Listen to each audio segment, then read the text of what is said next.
We are gathered here to fill you with fear and give you a treat for your ears as we invade your mind with our scary rhymes and some tales that can be gory.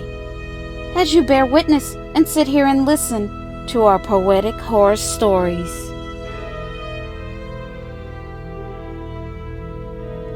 I am your host and narrator, Gloom-Pan. I hope you are here to have some fun. I have here with me 3 stories told poetically for you to enjoy and consume. So please feel free to turn up your volume. We are here every Friday to play with spooks and shades to parade their display. So boys and girls, get ready for a journey into our world. Grab some popcorn and some snacks. Get comfortable and relax. And do not forget to like, comment, share, and subscribe. It is free. It won't cost you anything. And please hit the bell. With that said, now on with tonight's tales.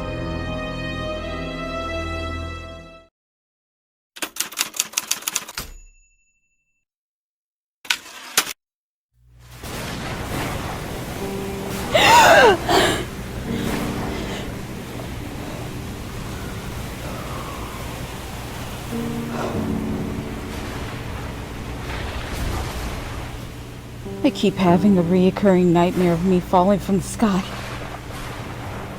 It keeps happening to me, night after night, time after time.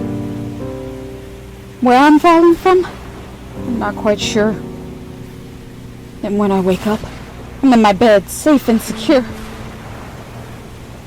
I really don't want to close my eyes. Every time I do, I only see the dark skies.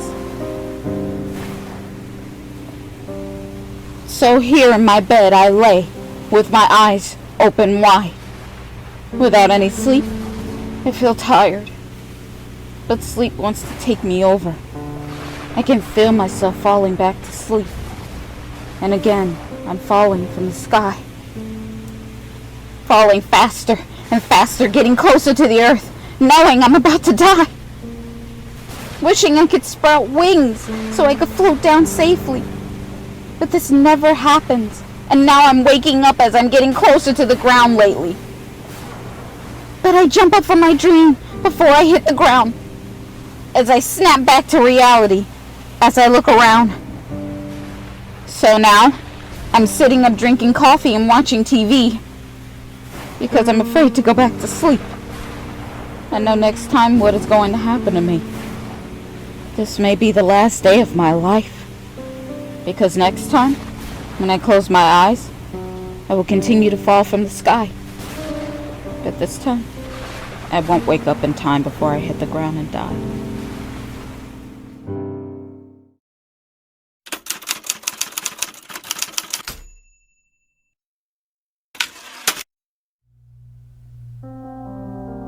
We all have a dark side to our personality. Another side to us that no one ever sees.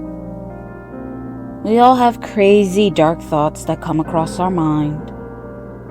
It happens to the best of us from time to time. Like, have you ever had an urge to trip a kid for fun, then laugh at them as you turn and run? Or you may think about pushing an old lady down the stairs. When no one is looking, and you just watch her asking for help as she just lays there. Maybe when you are sitting in your car at a red light, and a person is in front of you and they are riding on a bike, you may wonder, what would it be like if you would drive up close on them just to give them a scare? But of course, these are things that you won't do. You won't even dare. Your mind likes to run scenarios of different possibilities. But you keep everything in check with your morality. So, it doesn't make you a bad person as long as you don't act on these fantasies. As long as they don't become a part of your reality. So you can think about burning down your enemy's home. Just so long as you think about it. Then, that is not wrong. I know that it might sound weird, that it's okay to think about these things. But if you don't, You would probably go insane. Besides, don't worry, you're a nice guy. You should never let out your dark side. So it's okay if these things you think are dark in nature. This is not a sin. Don't take it seriously, Major. You're only human after all. It's just part of you. Because these are things that you would never, ever do.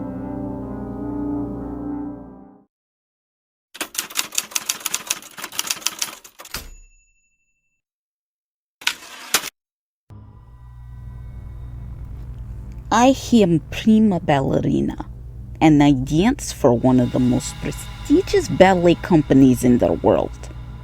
So, dancing comes as a second nature to me. I have been dancing since I was a little girl. I worked hard for years on my craft to be the very best, doing everything and anything to stand out from the rest. This is my dream, my destiny to be recognized for my talent. And now that I am here, I won't give this up without a fight. I must maintain this balance. I know everyone is gunning for my spot, to knock me off so they can be on the top. And that is why I never let down my guard. This is not a luxury I can afford. I even have rituals. I follow the day of all my performances. I never miss a detail. This is the most important. And one thing is a must that I constantly do. It is to dance in my favorite pair of ballet shoes. I have had these slippers for a very long time. And if I misplaced them or would lose them, I would just die. They are worn, beat up, and maybe I should buy a new pair. But I cannot part from them. They are an extension of me. I can't. No, I won't. The thought is too much to bear. They were given to me from my late departed grandmother on my 18th birthday as a gift. And from that day, I vowed from them I would never ever split. Besides, they have gotten me to where I am now. Through it all, they never let me down. They just keep going, doing what they do. With all these spins on my tiptoes, to the ellipse through the air as I perform at my shows. No one knows how much I love them so. But one day after a show, I left them in the dressing room. When I realized my mistake and went back to retrieve them, there was another dancer wearing them. I started to fume. I walked up to her and told her those were my ballet slippers. She smiled and said to me, "Now they are mine, finders keepers." I told her she needed to take them off now or she would be sure. She turned and just walked away, totally ignoring me like I was trying to crash her party. I was so mad. All I could see was the color red. And the hatred I felt inside of me. I really wanted to see her dead. I ran after her, grabbed her by the hair, and threw her down on the floor. She fell so hard, she hit her head and didn't move anymore. She was knocked unconscious. She was completely out. I said to her, That's what you get for stealing my slipper, you bitch. You should have heeded my words without a doubt. I looked to see if someone was around. It was just me, her, and no one else was found.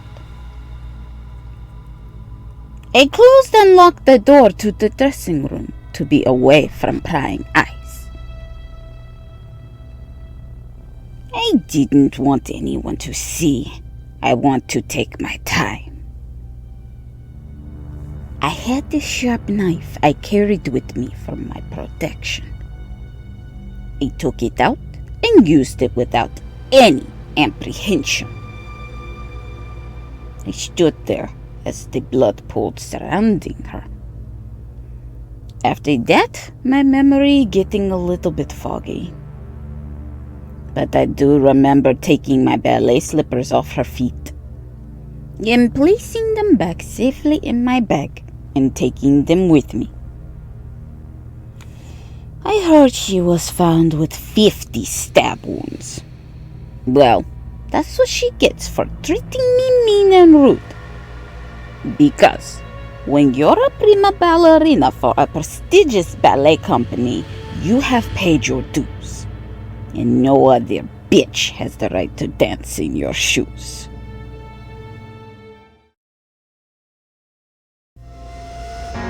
So, you're still here, and you made it to the end. I'm glad that you have no fear, and we did not get under your skin. I hope you enjoyed all our stories, and they will not keep you up tonight. And there is nothing lurking for you in the dark, and that you can close your eyes and sleep tight. Thank you for listening to all our creepy rhymes. We hope to see you again. Until next time.